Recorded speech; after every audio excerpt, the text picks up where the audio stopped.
conversation. Just get the conversation. Really? It's looking too nervous. Yeah, no, we do that. We do that. Okay, so what are you guys going to be inquiring into with this teaching and inquiry? It's following on from what we've done for the other assignments. So it's looking at how our digital online community of practice. Yeah. Can be developed even further. Okay. So we're looking at really just trying to give staff a different option at professional development. You know, we're trying to have a mixture of some face-to-face, after-school stuff, some you know, how you come back for call days. So we're trying to see, is this online community going to be slightly different or engage people more into wanting to maybe change their practice? Yeah.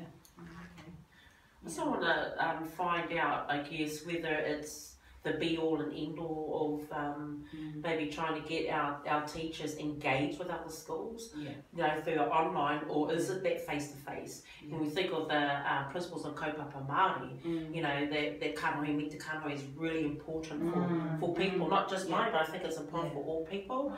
But I do believe that an online community does have a place for learning, and I guess it's making sure how we set that up and what processes and the tikanga behind it. So is it kind of like what place does online learning have in the way in which you work with your teachers? Because you know how you see that like that, what's it, karuhiti? That's a good point. How does that sit with when you're trying to engage, like not only your own schools, but with each other? Well, I think it will be interesting to survey all of the staff in our school.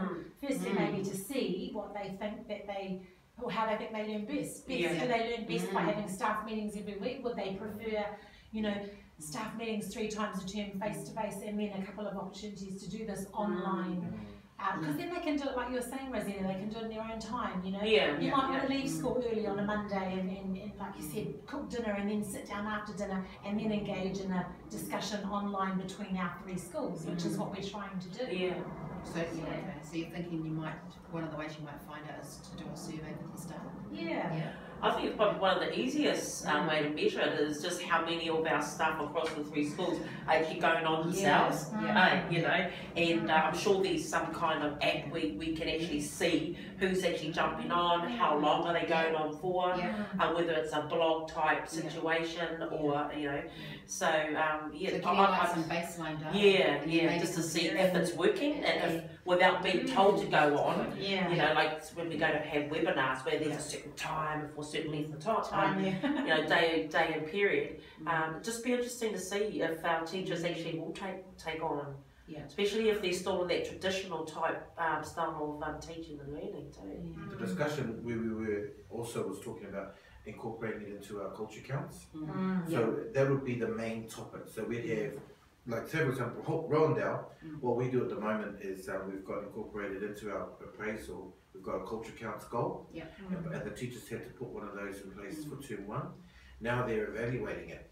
So I see that this kind of collaborative online community, my teachers sharing with your schools what they've found and then getting feedback from each other. You know, and then just them seeing that you don't have to go to a flash course or to a conference to actually participate in PLD. It can be writing a comment on somebody's post or reading a blog or sharing a photo. And that tells 1,000 words, you know, from that. So, What about, you know, like on the Google Plus, when you were uploading different comments, when you were putting your literature review together and you were talking about like relational trust and stuff like that, people were giving you some feedback like Talanoa and, you know, is that something that you would be thinking about when you're shaping up your TAI or when you're looking at the impact of I think that's what I think that's what I mentioned earlier about when we set up, you know, this type of community. It is about having those tikanga processes in place so that people do feel they can share openly, but also feel validated and feel valued and safe. That they're not going to be sort of what in my language is takahied on or trampled on or be told by a principal, oh, you can't say that kind of stuff, you know, because then that will ensure that they won't participate.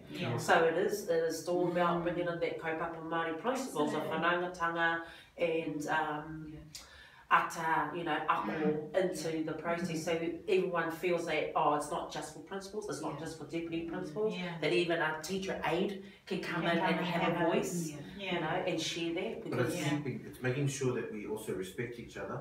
So if we look at it from a Pacifica perspective, so when we look at Talanoa, the 4 aspects of proper Talanoa involve love, warmth, humour and respect, whakaapa-apa. And if you have those as the motivation for this, then you won't be afraid to go out and to say something on the side and everyone's going to bum you out. Of course, if someone does come back, it's about dealing with that and saying this is someone's opinion. And if it's someone's opinion, we need to help them realise that, okay, this may be an opinion that you don't agree with, but it is a different opinion. And as long as that person doesn't feel like they've been disrespected, that discussion will have to take place, but we'd have to monitor. Oh, absolutely. It brings me back to our first hui that we had this year on Culture Counts with the impact coaches first training, and our teachers were asked to bring along a video about I think the teachers, what was it, the teachers profile, the questions that they use when they're teaching in the classroom, and I think one of my teachers showed her video, and you know, because we're all in the room eye to eye, everyone's there looking at her video from the other schools. You know, I thought that she was really brave, and I know one of your teachers shared hers as well. And I think sometimes the online communities, it's actually a good place to show those videos because you're not seeing all the reactions of everybody else, but you are getting some really good clean feedback as to what looks good in your video. I like the way you did this, you know.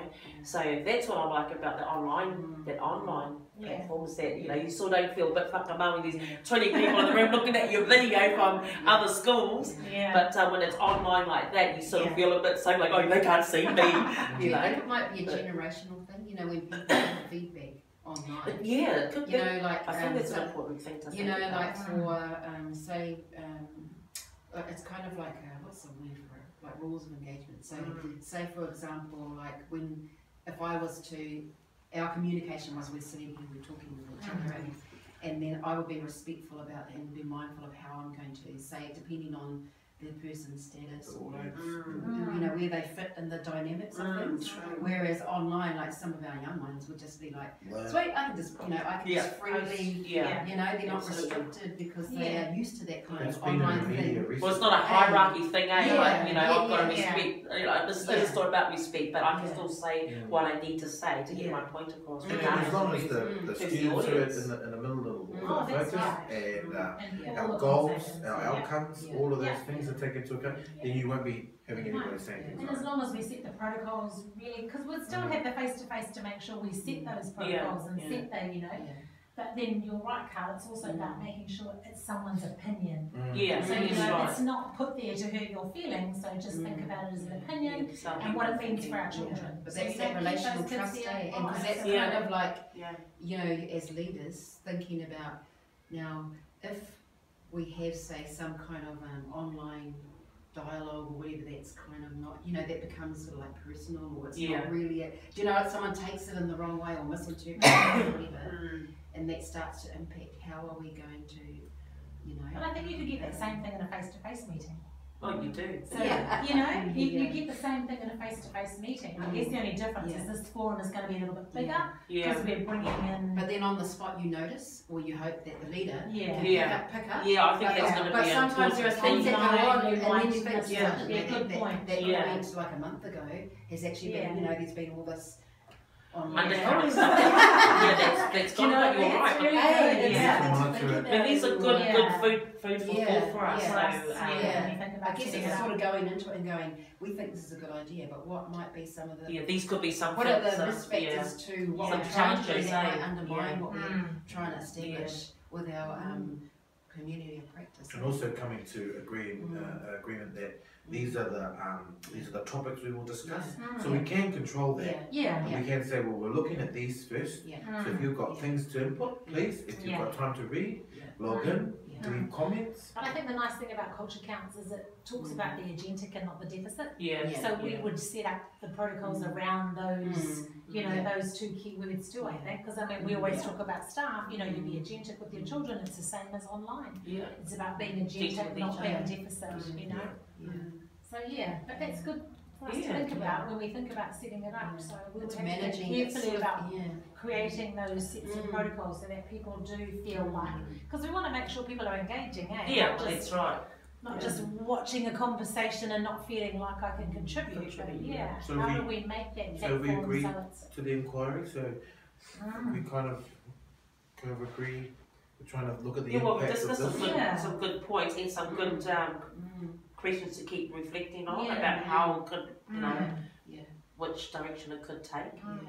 Yeah, because mine is on flipped learning, and I'm going to be looking at flipped learning with my staff in terms of PLD, and part of my thinking behind it, apart from the literature review, was thinking about that yes, I am this community of practice, but because how our senior leaders joined on the Google Plus, but they never really commented. Yes, that's what we talked about last week. Okay, but I think it was because we don't have a shared sort of the mahi that you understanding. Culture counts. We're not doing that, although there's aspects that we're doing in our own mahi. So what I was thinking is because they don't have those relationships, those face-to-face relationships were important first, because if you're going to go on and comment or give an opinion or whatever, if there hasn't been that face-to-face engagement and those trusting relationships, then they're not going to want to go and go, and then someone going, who's this person from Australia? Do you know what I mean? Because I was thinking, why aren't they doing that? And that might be the reason. And so yes, it is. But I think we've started that relational trust thing already, where we put our three schools together, and we didn't put Rowandale over there and Weymouth. We mixed all three schools up, so that, and we had all of our support staff there too. So I think we've started on that journey. So I guess we'd need to think maybe about another face-to-face all schools, and maybe launch the prospect of this online community there. That would be the ideal time to more actually discuss opportunities this and to- unpack that and maybe get their feedback at that point. That would be good. That's how we started. So I think it's worth sharing. Is there anything else? Because I'll share a little bit about the flip learning thing for me. Because I think it links to what you guys do. Absolutely. Can we just stop the video? So we might just end that. And then we can clean yours up.